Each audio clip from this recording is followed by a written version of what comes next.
묵상하실 말씀은 로마서 16장 3절에서 16절입니다. 신약 265페이지.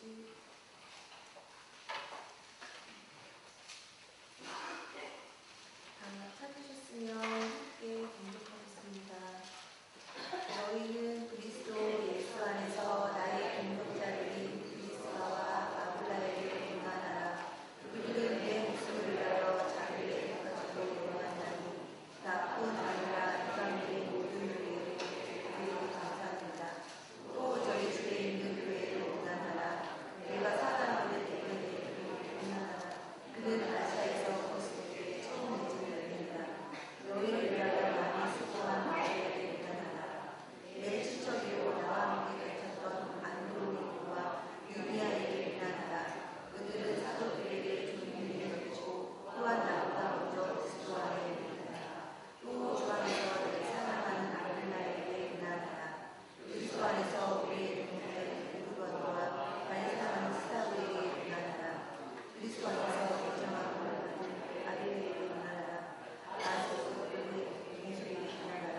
내 친척 혈육에게 원한하라. 나기스의 가족 중 주 안에 있는 자들에게 원한하라. 주 안에서 수고한 두루베가와 두루보살에게 원한하라. 주 안에서 많이 수고하고 사랑하는 것에게 원한하라.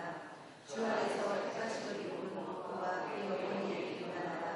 그의 어머니는 내 어머니이다. 아수 그리스도와 블레도와 호메와 바르로와 호메와 있는 자들에게 원한하라. 블루로와 유리아와 또 네로와 그의 자녀와 올론가와 그들과 함께 있는 모든 성도에게 원한하라. 너희가 거룩하게 임하심으로 서로 원한하라. 그리스도의 모든 교회가 다 너희에게 원한하느니라. 아멘. 로마서 16장 3절에서 16절 동역자의 역할을 감당한 여인이라는 제목으로 말씀을 나누겠습니다. 로마서 16장 많이들 아시는 말씀입니다. 그렇지만 오늘 주님께서 주시는 말씀을 우리가 마음에 다시 한번 새길 수 있는 시간이 되길 원합니다. 우리가 요즘 살아가고 있는 이 시대를 한번 생각해 보겠습니다. 예전에는 수직적인 관계에 좀 있었습니다. 중앙 집권적인 수직적인 관계를 이루어가고 있었던 것이 과거의 우리나라의 전통적인 사회의 구조였습니다. 그런데 요즘은 그러한 모습들이 조금 변해가고 있습니다. 서로의 의견이 무엇인지를 많이 들어줘야 되는 시대가 되었습니다. 서로 상대방이 무엇을 생각하는지를 한 번 정도 귀담아 들어야 되고, 그리고 들었던 이야기에 대한 의견들을 내는 시대가 되었습니다. 그래서 서로의 의견을 존중하고 주고받는 수직적인 관계가 아닌 수평적인 관계로 진행되고 있는 것이 요즘 사회의 모습이라고 할 수 있습니다. 전문가들이 많이 있는 시대입니다. 그래서 요즘은 전문가들의 시대로 그 흐름들이 바뀌어가고 있고, 네트워크 시대의 특징을 이루고 있는 것이 요즘 현대를 살아가고 있는 시대의 모습입니다. 그러다 보니까 여성의 역할에 대해서 과거에는 조금은 다르게 재인식을 하고 있는 것이 사회의 모습입니다. 여성에 대해서 요즘 많은 눈을 뜨고 있습니다. 그리고 여성들에 대해서 새롭게 생각하고 있는 것이 요즘의 시대입니다. 그 사회가 건강하려면 여러 가지가 있겠지만 남성과 여성의 그 역할이 무엇보다 중요한데, 남자를 만드는 것은 여자잖아요. 그래서 이 여자가 어떻게 여성들이 건강한 생각을 하고 올바른 가치관을 갖고 있는 것이 무엇보다도 중요한 시대가 되었습니다. 물론 여성들 자신들에게도 정신과 건강이 건전해야 되고 밝아야 되는 것은 우리가 굳이 말하지 않아도 알 것입니다. 그리할 때 이 세상은 건강해질 수 있을 겁니다. 이러한 시대를 살고 있는 우리에게 필요한 것은 또한 무엇일까요? 내가 남보다 더 우월하다는 생각을 갖고 있는 것보다 동반자 의식을 갖고 있는 것이 무엇보다도 중요합니다. 종속보다 동반이 강조되고 동역과 협력과 상호 보충이 앞장서야 하기 때문이라는 것입니다. 어제 몇몇 성도님들과 함께 이제 봉고차를 몰고 이제 봉고차를 운전해 가면서 그 성도님들 가운데 아들을 두신 성도님들이 굉장히 많으셨습니다. 그런데 그 성도님들이 이런 얘기를 하시는 거예요.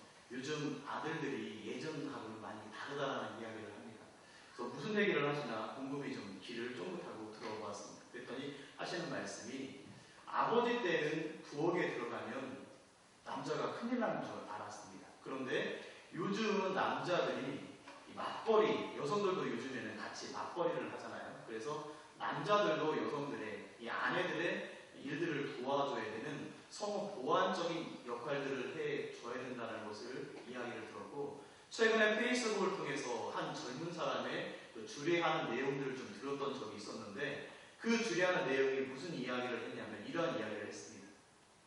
남녀에게 서로 꿈이 있답니다.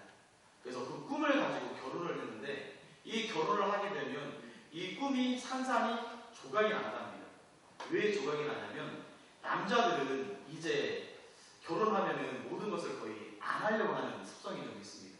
그러다 보니까 여성들이 요즘에 직장생활도 많이 하지만 자신들이 갖고 있는 꿈을 이루지 못한다는 겁니다. 그런데 그 줄에다가 이런 얘기를 하더라고요. 남자가 갖고 있는 꿈도 중요하듯이 가정 안에서 여성이 갖고 있는 꿈도 중요합니다. 그래서 서로가 존중해주면서 서로가 그 꿈을 이루어줄 수 있도록 함께 상호 보완을 해야 되는 것이 필요합니다라고 주례를 했던 내용이 한번 올라온 적이 있었습니다. 그런데 이 페이스북에서 이 조회수가 굉장히 많은 클릭을 했던 것이 그런 내용들이었습니다. 그런 것처럼 예전에 비해서 요즘 여성들의 사회적 진출도 많이 이루어지고 있고, 남성들과 여성들이 서로 상호 보완적인, 서로 수평적인 관계 속에서 동역자적인 역할을 해야 되는 것이 요즘 시대를 살아가고 있는 젊은 사람들에게 다 이야기하면 그렇게 해야지요 라는 시대의 트렌드로 바뀌어가고 있는 것을 우리가 다 알고 있을 겁니다. 그렇다면 오늘 본문으로 한번 들어가 보겠습니다. 오늘 우리가 함께 읽은 로마서 16장은 로마서의 마지막 장입니다. 사랑하는 동역자들에게 바울이 갖고 있었던 진한 그리움이 있습니다. 그리고 진한 인간미가 있습니다. 넘치는 감사가 있고 훈훈한 사랑이 보여지고 있는 것이 로마서 16장입니다. 바울은 그러한 성도들이 무척이나 보고 싶습니다. 그 성도들이 지금 무엇을 하고 있을까? 그 성도들 생각에 담장을 이루지 못하고 있는 것이 사도 바울의 지금 현재에 대한 모습일 겁니다. 그런데 그들은 사도 바울이 그들을 만날 수가 없습니다. 왜냐하면 사도 바울은 죄인의 몸으로 구속되어져 있고, 그리고 사도 바울이 그리워하는 성도들은 멀리 사도 바울이 만나지 못하는 장소에 떨어져 있기 때문입니다. 그렇기 때문에 사도 바울은 편지를 써서라도 주 안에서 사귐을 갖고 싶었습니다. 그렇게 사도 바울이 편지를 쓰면서 언급된 이름이 몇 명이 나올까요? 혹시 동그라미를 쳐서 보신 분들도 계시겠지만 몇 명이 나오냐면 40명이 나옵니다. 40명. 사도 바울이 이처럼 많은 사람들의 이름을 일일이 기록한 이유는 무엇일까요? 그 이유는 그러한 사람이 되라는 뜻에서 사도 바울이 기록하고 있습니다. 물론 우리가 성경을 읽다 보면 이렇게 훌륭한 믿음의 사람들만 나오는 것은 아니라는 것을 발견하게 됩니다. 바울에게는 수많은 사람들이 있었지만 세상이 좋아서 바울 곁에 있다가 세상으로 떠나갔던 데마도 있고, 바울을 심히 괴롭히고 해를 끼치고 힘들게 한 우리 세공업자 알렉산더도 있었다는 사실입니다. 디모데후서 4장 10절과 16절은 이렇게 말하고 있습니다. 데마는 이 세상을 사랑하여 나를 버리고 데살로니가로 갔고, 우리 세공업자 알렉산더가 내게 해를 많이 입혔으매 주께서 그 행한 대로 그에게 갚으시리니라고 말했던 것이 사도 바울입니다. 성경은 우리의 모델이고 거울입니다. 오늘 우리가 함께 읽은 본문 속에 나오는 인물들이 우리의 모델들이 되기를 원합니다. 그들은 어떠한 상황에 처해져 있었습니까? 모두가 가정을 갖고 있었고 생업을 가진 평범한 사람들이었습니다. 그들은 바울을 중심으로 하나 되어 주님을 위해 생명을 바쳤습니다. 그들은 바울의 보호자가 되기도 했습니다. 바울을 위해 목이라도 내놓을 만큼 충성스러운 사람도 있었고, 많이 수고한 사람도 있었고, 함께 옥에 갇힌 사람도 있었습니다. 그들 중에는 여성들의 이름이 무지하게 많이 나오는 것을 보게 됩니다. 오늘 우리가 읽진 않았지만 1절부터 여성들의 이름이 등장하는데 베베, 브리스가, 마리아, 유니아, 두르베나, 두르보사, 더시, 율리아, 올름보가 다 여성들의 이름이라고 할 수 있습니다. 바울은 이들에게 안부를 전합니다. 이들에게 동역자라고 하고 있고 수고를 많이 한 자라고 하고 있습니다. 이처럼 바울의 사역에 떼놓을 수 없었던 인물이 바로 여성들 이러한 맥락에서 교회 안에서 동역자의 역할을 감당하는 여성들의 역할은 어떠해야 하는지를 저는 두 가지를 나누고, 그리고 또한 역사적인 배경을 가지고 인물들을 좀 소개해보는 시간을 갖고자 합니다. 첫 번째로는 위대한 그리스도인과 교회는 혼자서 만들어질 수 없다라는 것입니다. 오늘 3절을 한번 보겠습니다. 3절입니다. 너희는 그리스도 예수 안에서 나의 동역자들인 브리스가와 아굴라에게 문안하라라고 말하고 있습니다. 바울은 그리스도 예수 안에서 나의 동역자라고 말을 하고 있습니다. 사도 바울은 혼자 일하지도 않았습니다. 동역자를 얻어서 팀 사역을 이루고 있음을 보여주고 있습니다. 예수님은 사람을 무엇으로 비우는가요? 우리를 다 양 같다라고 우리를 양으로 비유했습니다. 근데 양은 어떠한 특징이 있냐면 혼자서는 못 삽니다. 양은 무리를 이어서 살아가는 것이 이 양이라는 동물의 특징입니다. 그렇기 때문에 우리 인간은 우리가 사람 이자를 보더라도 한자를 보게 되면 서로가 기대고 있는 것이 한자로 사람 이자예요. 그래서 인간은 서로를 필요로 하는 존재입니다. 서로가 필요를 채워줘야 되기 때문에 서로를 도와주고 도움도 받으면서 살아가야 되는 존재가 사람입니다. 사람은 혼자 살아갈 수 없습니다. 그래서 전도서 4장 9절에서는 우리에게 이렇게 말합니다. 두 사람이 한 사람보다 나음은 그들이 수고함으로 좋은 상을 얻을 것임이라 라고 말했습니다. 신앙생활은 어떠할까요? 나 혼자 잘났다라고 신앙생활 하는 사람들도 있을지 모르겠지만 신앙생활은 혼자 하는 것이 아닙니다. 더불어 함께 하는 겁니다. 특별히 함께 신앙생활을 할 때 남성만큼이나 여성들의 역할도 크다고 할 수 있습니다. 출애굽 이야기에서 빼놓을 수 없는 인물이 있다면 우리가 잘 알고 있는 것처럼 모세를 생각해 볼 수 있을 겁니다. 이 모세는 어떠한 인물입니까? 출애굽 여정 가운데 하나님 아버지께서 세우셨던 민족의 영웅입니다. 그 영웅이었던 이 모세가 어떠한 일을 했나요? 430년이라는 바로의 압제 가운데 있었던 이스라엘 백성들을 하나님께서 약속하셨던 가나안 땅으로 그렇게 옮겨가고 그렇게 데리고 가는 위대한 역할을 했던 것이 지도자 모세였습니다. 그런데 모세 혼자서 출애굽이라는 위협을 달성한 것이 아닙니다. 모세 곁에는 늘 모세를 빛나게 해준 동역자들이 많이 있었습니다. 수많은 동역자들이 있었는데 남자들도 있었지만 여성들도 있었는데 그 중에 여성 동역자도 누구를 생각해 볼 수 있냐면 모세의 누이였던 미리암을 생각해 볼 수 있습니다. 모세의 오경에서 미리암이 몇 번 정도 기록이 되는지 아시나요?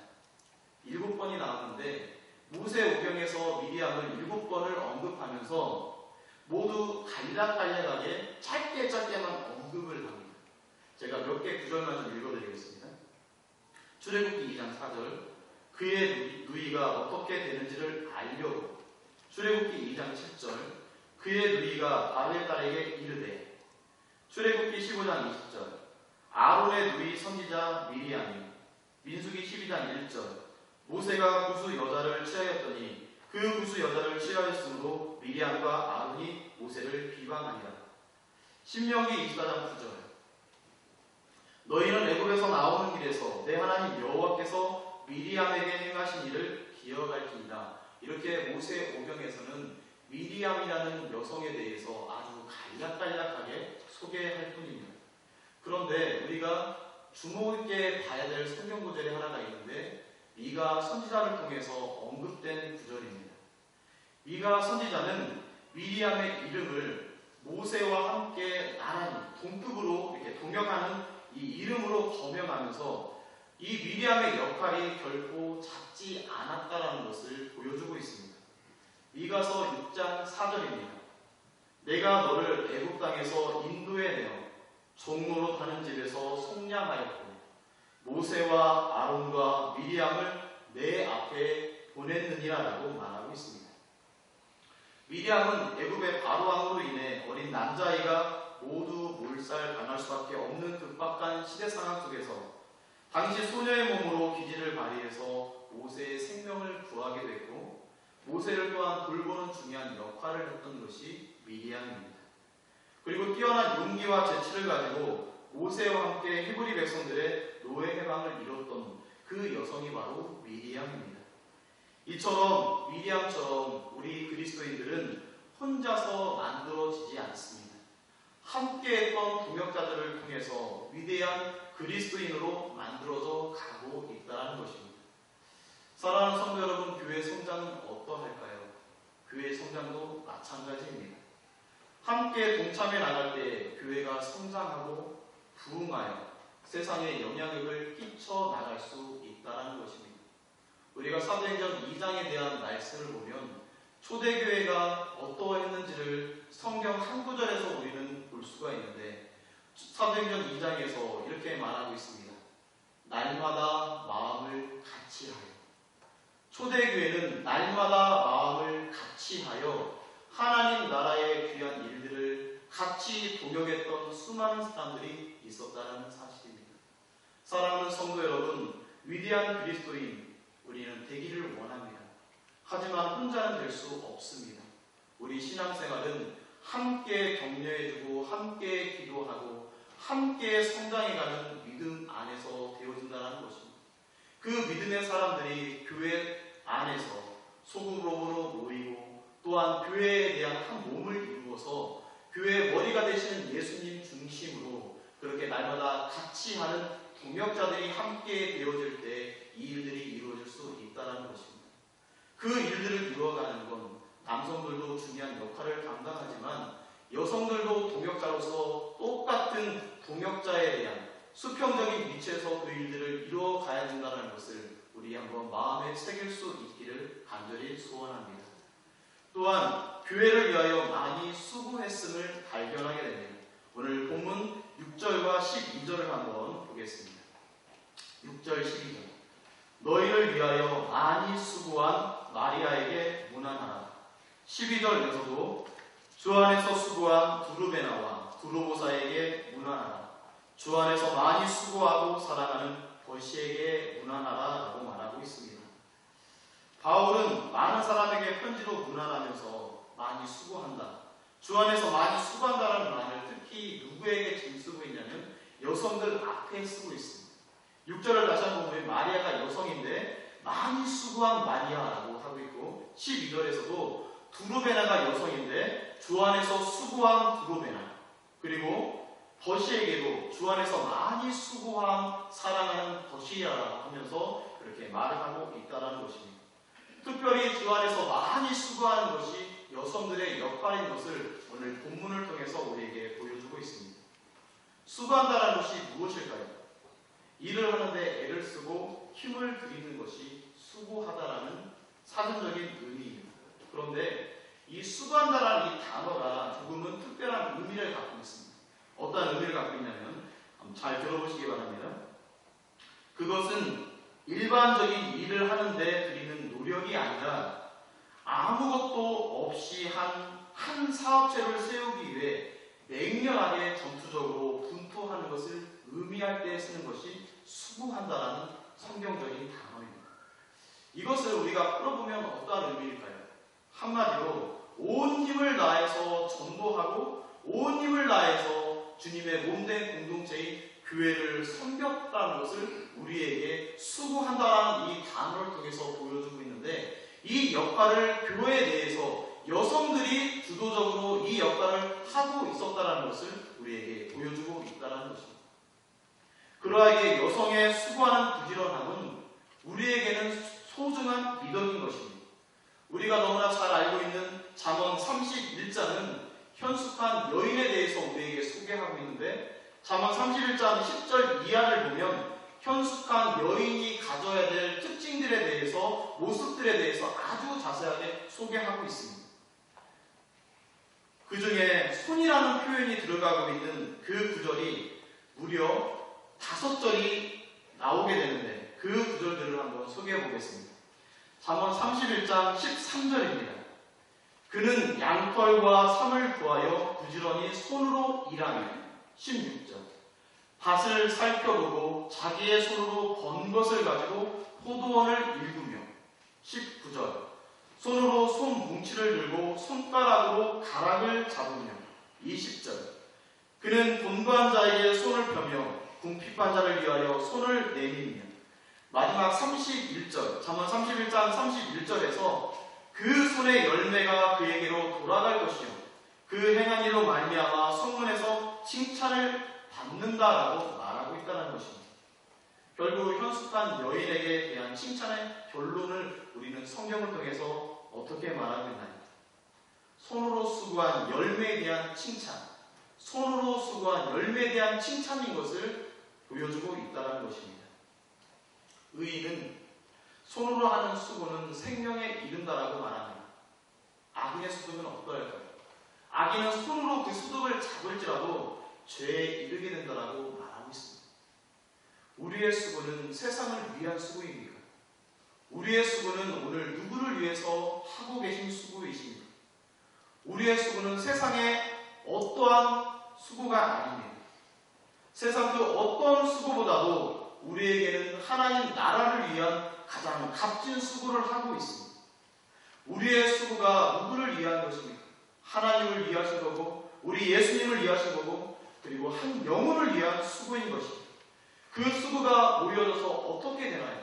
그 수고가 모여져서 영생을 얻는 생명에 이르는 길로 되어지는 축복을 누리게 된다는 것입니다. 예수님을 위해 주 안에서 많이 수고하신 것은 우리 주님께서 기억하십니다. 하지만 나를 위해서 수고한 것은 하나님 아버지께서 그것도 기억하십니다. 하지만 그 결과는 다르다는 것입니다. 우리가 너무나도 잘 아는 것처럼 우리는 매번 드리는 예배 가운데 그런 얘기 많이 듣습니다. 사람들이 알아주지 않는 수고를 사람 보기에 하지 말고 하나님의 영광을 위해서 하라. 그 의미가 무엇입니까? 우리 주님이 우리의 손으로 한 수고들 생명책에 그대로 기록하고 있기 때문에 하나님의 영광을 위해서 하라고 우리에게 말씀하고 있다는 것입니다. 데살로니가전서 1장 3절에서 우리에게 이렇게 말했습니다.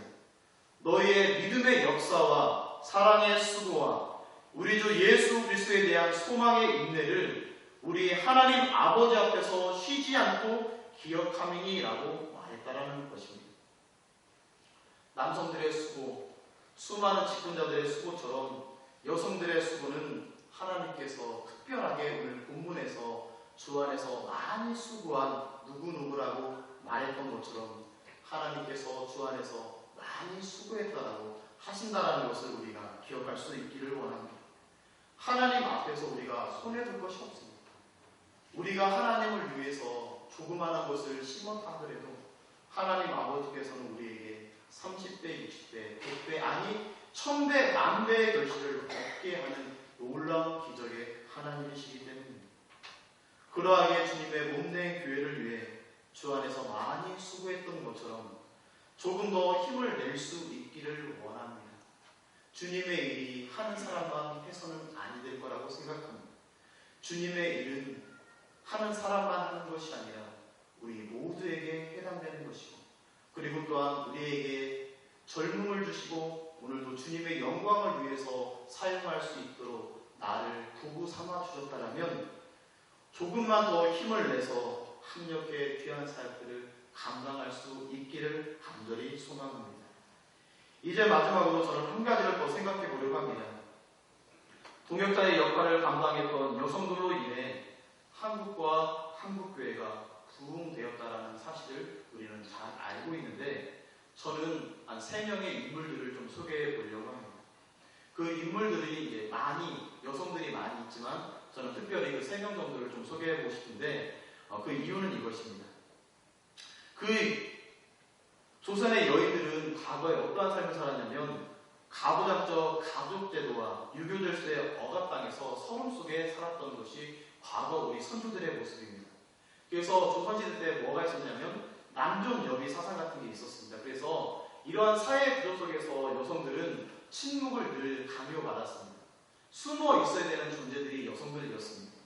이처럼 억압받고 차별받던 조선의 여성들을 사회로 나오게 했던 견인차가 바로 기독교입니다. 모든 인간은 하나님의 형상으로 지음받았고 그 앞에 누구나 동등하다라는 기독교 사상이 조선의 여성들을 해방시켰습니다. 그뿐만 아니라 기독교는 일부 일처제도, 계가 허용, 남녀 동성의 필요성을 인정하며 유교 질서에 정면으로 도전했던 것이 기독교입니다.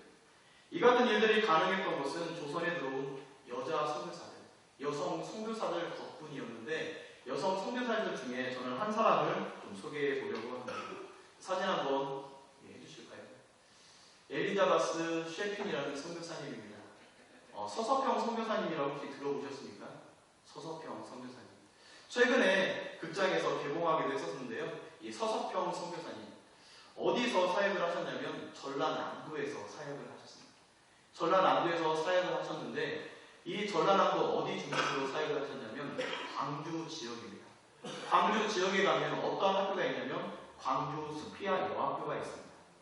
광주 수피아 여학교가 굉장히 민족 그 학교입니다. 그 3.1 운동 때에도 나라를 위해서 여성들이 태극기를 들고 나와서 독립 만세를 외쳤던 것이 광주 수피아 여학교라는 학교인데요.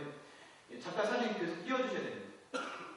그런데 엘리자베스 셰핑이라는 이 선교사님이 왼쪽에 제 왼쪽, 제가 있는 왼쪽, 성도님들 앉아 계신 오른쪽에 보시면 꽃다운 나이에 조선에 왔습니다.